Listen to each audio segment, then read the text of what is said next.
दोस्तों expiry day strategy है, ये मैं कंटिन्यूसली पिछले 1 साल से करता आ रहा हूँ और ऑलमोस्ट हमेशा ही मुझे प्रॉफिट हुआ है और ठीक ठाक प्रॉफिट होता है। तो मेरे हिसाब से प्रीमियम कंटेंट है और अगर आप इस ट्रेड करके पैसे बना रहे हैं तो मेरी आपसे रिक्वेस्ट है, प्लीज़ कमेंट सेक्शन में एक बार लिख दीजिएगा कि आपके पैसे बन रहे हैं कि नहीं बन रहे हैं। देखिए, जो आपने थंबनेल में देखा वो बिल्कुल ही सही है, कोई क्लिकबेट नहीं है, वो एक्चुअल है।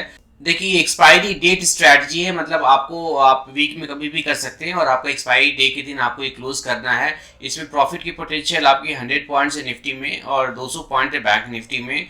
आपको इसमें बेस्ट बात है कि आपको इसमें चार्ट ट्रेडिंग पे कोई भी मास्टरी करने की जरूरत नहीं है। आपको मोटा मोटी बस ये पता करना है कि निफ्टी कहाँ इस वीक नहीं जा सकता है, ऊपर या नीचे। मैं आपको बताऊंगा कैसे आप पता कर सकते हैं। ये स्विंग स्ट्रैटेजी है, इंट्राडे नहीं है। स्क्रीन टाइम जस्ट 5 मिनट का है, जो कि आपको ट्रेड करने में जो लगेगा वही लगेगा। अगर आप एक्सपायरी डे के दिन ट्रेड कर रहे हैं, जैसे अगर बैंक निफ्टी है आप वेंसडे कर रहे हैं तो आपको इंट्राडे होगा, अदरवाइज आप फ्राइडे को पोजीशन या थर्सडे को पोजीशन लेके बैंक निफ्टी जा सकते हैं या फिर निफ्टी में किसी और दिन भी जा सकते हैं। आप किसी दिन इसको एक्सिक्यूट कर सकते हैं, बेस्ट होता है एक्सपायरी डे पे। अब आजकल तो डेली एक्सपायरी हो रही है, निफ्टी की हो रही है, आपकी थर्सडे को बैंक निफ्टी हो रही है, बुधवार को फिर निफ्टी हो रही है, ट्यूसडे को मिड कैप निफ्टी हो रही है आपकी, मंडे को और सेंसेक्स हो रही है आपकी फ्राइडे को। तो आपको एम्पल अपॉर्चुनिटी मिलेगी, you don't have enter trade in hurry. सबसे पहले हम लोग 1 मिनट इस पे स्पेंड करेंगे कि फ्यूचर प्राइस किस चीज पर डिपेंड करता है। देखिए, रिस्क फ्री रेट पे डिपेंड करता है, जो कि आप 10 ईयर्स का बॉन्ड यील्ड मान सकते हैं और आप इसको 10% मान के चलिए। ये कोई फिक्स नहीं है, अप्रॉक्सीमेशन मान के चलिए, 8%, 9%, 10% कुछ भी हो, तो हमने इसको 10% मान लिया। टाइम पीरियड कितना है एक्सपायरी में, जैसे अगर फर्स्ट वीक में आप देख रहे हैं तो आपका प्रीमियम ज़्यादा होएगा, जैसे जैसे पीरियड कम होगा प्रीमियम कम होएगा। डिविडेंड पे डिपेंड करता है, बट डिविडेंड हमारे लिए इंपॉर्टेंट नहीं है तो इसको हम लोग क्रॉस कर देंगे। Tendency to short and long, जैसे आप देखो कभी कभी ना FIIs वगैरह फ्यूचर को शॉर्ट करते रहते हैं तो आपकी प्राइस कम होती चली जाती है, बिकॉज हम इसको फाइंड नहीं कर सकते, तो ये भी हमारे लिए इंपॉर्टेंट नहीं है। ओके, अब थोड़ी सी इसकी कैलकुलेशन कर लेते हैं। मान लेते हैं कि हमारा रिस्क फ्री रेट है ना 10% है, और तो निफ्टी का प्रीमियम कितना होना चाहिए, बाकी सब चीज़ को छोड़ दीजिए। तो जैसे अगर 22,000 पे निफ्टी चल रहा है स्पॉट उसका, तो आपका 10% का हमने माना है, तो 10% मतलब 1 साल का जो इंटरेस्ट होगा डिवाइड 12, करीब 183 पॉइंट का प्रीमियम होना चाहिए जब आपकी स्टार्ट हो रही है मंथली एक्सपायरी। तो जैसे कि मान लिया कि इस मंथ की एक्सपायरी हुई और अगले मंथ का जब फ्यूचर ओपन होएगा तो ये 183 पॉइंट करीब इसमें प्रीमियम होगा। हम इसको फॉर यूनिफॉर्मिटी से हम 200 पॉइंट मान लेते हैं इसको। तो फर्स्ट वीक में आपको इसका प्रीमियम जो है ना 200 होना चाहिए, सेकेंड वीक में 150 होना चाहिए, थर्ड वीक में 100 होना चाहिए और लास्ट वीक में 50 होना चाहिए। ये होना चाहिए बट होता नहीं है, प्रीमियम ऊपर नीचे होता रहता है। कभी कभी आप देखोगे बीच के महीने में आपको फ्यूचर स्पॉट का प्राइस सेम हो जाता है, बहुत कम हो जाता है, तो हम लोग इसी को ट्रेड करेंगे। इसी तरह से बैंक निफ्टी की जो प्रीमियम है आपकी 400 होनी चाहिए स्टार्टिंग में, और ये फिर सेकेंड वीक में 300, 200, 100। तो ये आपको मैं इसलिए बता रहा हूँ कि जब भी आपको इसमें जैसे सपोज करो आप सेकेंड वीक में हैं, आपको प्रीमियम का डिफरेंस मान लिया कि 20 पॉइंट 30 पॉइंट का दिख रहा है, तो आपके लिए यहाँ पे अपॉर्चुनिटी है, हमें इसी अपॉर्चुनिटी को इन कैश करना है। सो सबसे पहला पॉइंट, व्हेन टू ट्रेड, जैसा आपको बताया था किसी भी डेट को आप ट्रेड कर सकते हैं, बस आपको लास्ट एक्सपायरी वीक में ट्रेड नहीं करना। जैसे जिस वीक में, जैसे लास्ट वीक में मंथ की एक्सपायरी हो रही है, वहाँ पे आपको ट्रेड नहीं करना है। चेकलिस्ट आपको देखना क्या है, आपको सिर्फ ये देखना है कि निफ्टी और बैंक निफ्टी आपको एक्सपायरी में कहाँ तक नहीं जा सकते हैं। इसके लिए आप मूविंग एवरेज यूज़ कर सकते हैं, पिवोट यूज़ कर सकते हैं, ये चार्ट को प्रीवियस सपोर्ट रेजिस्टेंस यूज़ कर सकते हैं। तो इसको एक बार हम चार्ट पे चल के इसको देख लेते हैं। तो देखिए हमारा निफ्टी का फ्यूचर का चार्ट है। तो जैसे मैं अपना आपको तरीका बता देता हूँ, आप अपने तरीके से इसको यूज़ कर लीजिएगा। तो मैं ना 3 चीज़ देखता हूँ, एक तो मैं पिवोट देखता हूँ, ट्रेडिशनल पिवोट देखता हूँ। तो इसमें आपका देखिए R1 आपका है 21452, तो ये बहुत बड़ा रेसिस्टेंस है, बहुत ऊपर है, प्लस ये हाई से काफ़ी ऊपर है। तो ऐसा बहुत चांस कम है कि अगले 1 सप्ताह 10 दिन में मार्केट यहाँ तक जाएगा। उसी तरह नीचे 20,800 तक आप नीचे जा सकता, उससे नीचे नहीं जा सकता। आप देखिए हमने बहुत बड़ा रेंज लिया है, क्योंकि इस ट्रेड की सबसे बड़ी खासियत ये है कि आपकी रेंज काफ़ी बड़ी होती है।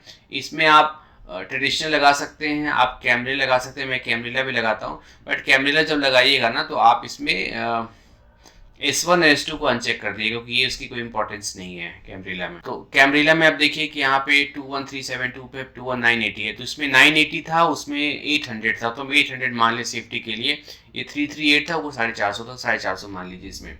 या फिर आप कैमरीला नहीं यूज़ करो तो आप एक बार बोलिंजर बैंड देख लो, यहाँ पे लोअर बैंड देख लो आप, फिर या फिर इसके वीकली में चले जाओ, वीकली चार्ट में, या फिर आप मूविंग एवरेज को देख लो। ये मेरा मूविंग एवरेज का सेटअप है, जिसमें कि ये 20 है, 50, 100 है, 200 है। इसमें आप रेसिस्टेंस नहीं फाइंड कर पाओगे बट सपोर्ट फाइंड कर लोगे। तो इस तरह से हमने फाइंड कर लिया कि ऊपर 22,400 तक मार्केट नहीं जा सकते अगले 10 दिन में, और नीचे 20,800 तक, मतलब आपकी करंट स्पॉट से करीब 800 पॉइंट नीचे, 800 पॉइंट ऊपर। ठीक है, अब हमको क्या करना है। अब देखो, जैसे यहाँ पे ना आपको ये देखना है कि निफ्टी का स्पॉट और फ्यूचर में डिफरेंस क्या है।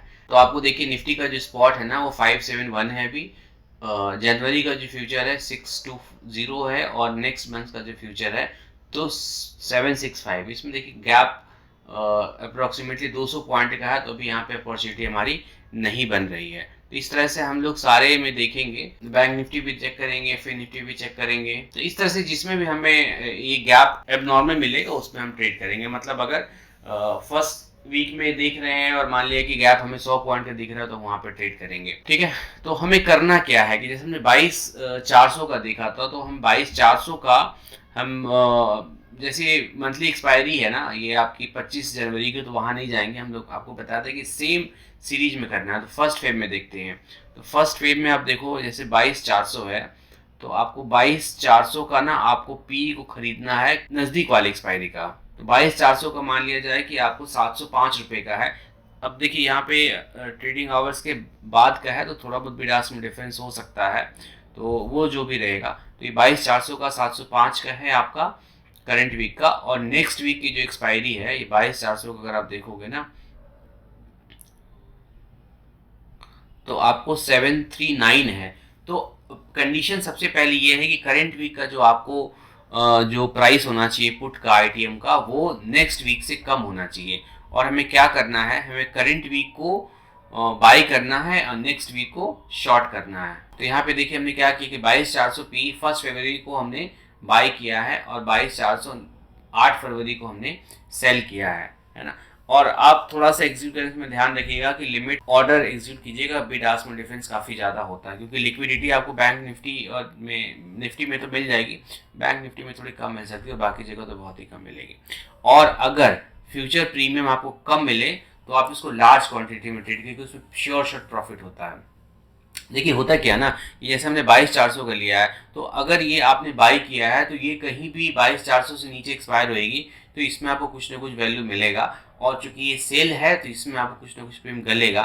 और अगर प्रीमियम कम है तो ये एक्सपैंड भी होएगा, जितना एक्सपैंड होगा फ्यूचर वो आपको सेल का प्रीमियम उतना कम होगा, तो आपको यहाँ पे गेन मिलेगा। प्लस जो आपकी फर्स्ट फरवरी की जो एक्सपायरी है ना, ये आपकी स्पॉट्स एक्सपायरी होएगी, तो यहाँ आपको डबल बेनिफिट मिलेगा। तो आप अगर समझ पा रहे हैं तो ठीक है, अगर नहीं समझ पा रहे तो सिर्फ इतना ध्यान रखिएगा कि आपको तब एग्जीक्यूट करना है जब सबसे पहले आपको फाइंड करना है कि मार्केट कहाँ नहीं जा सकता है ऊपर की तरफ। उसी स्ट्राइक का आपको पुट खरीदना है अगर नियर वाली जो पुट की प्रीमियम है वो बाद वाले एक्सपायरी के पुट के प्रीमियम से अगर कम है, तो अगर ज़्यादा है तो नहीं करना है। तो यहाँ पे जैसे कम था तो हमने एग्जीक्यूट किया, अगर ज़्यादा होता तो हम नहीं करते। ये अपॉर्चुनिटी फाइंड करनी है। और अगर फ्यूचर का प्रीमियम हमारे स्टैंडर्ड प्रीमियम से कम है, कि जैसे फर्स्ट वीक में 200 से कम है, 150 है, तो आपको क्वांटिटी वहाँ पे बढ़ा लेनी है। अगर प्रीमियम सेम है तो आपको क्वांटिटी कम रखनी है। ये आप धीरे धीरे आप करेंगे तो आप ये समझ में आ जाएगा। तो इसी तरह से ना आप नीचे भी कर सकते हैं, यहाँ पे आपको कॉल में करना है। ये थोड़ा सा कॉशियसली करना है, अगर आपको मार्केट बुलिश दिख रहा है तो ही करना है, अदरवाइज आप इसको अवॉइड करिए, क्योंकि जब मार्केट गिरता है तो कोई सपोर्ट वगैरह कुछ काम करता नहीं है। यहाँ पे क्या करना है आपको, जैसे 22,800 हमने देखा तो हम 22,500 तक चले जाते हैं, उसकी सी को हम बाई करेंगे नेक्स्ट इस एक्सपायरी की, और अगली एक्सपायरी को हमको सेल करेंगे। यहाँ हमें ये इंश्योर करना है कि इस वीक का जो खरीद रहे हैं उसकी प्रीमियम सेल के प्रीमियम से कम होनी चाहिए। और सेम यहाँ पर भी अगर प्रीमियम आपको ज़्यादा लग रहा है तो यहाँ पे ट्रेड की क्वांटिटी आप बढ़ा सकते हैं, क्योंकि होगा क्या ना, जैसे जैसे एक्सपायरी होगी ना तो फ्यूचर की प्रीमियम कम होएगी, तो कम होएगी जो सेल किया होगा उसमें आपको ज़्यादा बेनिफिट मिलेगा। तो ये बहुत ही सिंपल सा ट्रेड है, इसको आप कर सकते हैं, और इसमें आपको चार्ट वार्ट कुछ भी देखने की ज़रूरत नहीं है, इसमें आपके पैसे बन सकते हैं। तो होप आपको वीडियो पसंद आया होगा। अगर वीडियो पसंद आया है तो please like and subscribe to my channel. Thank you very much, thanks a lot, bye bye.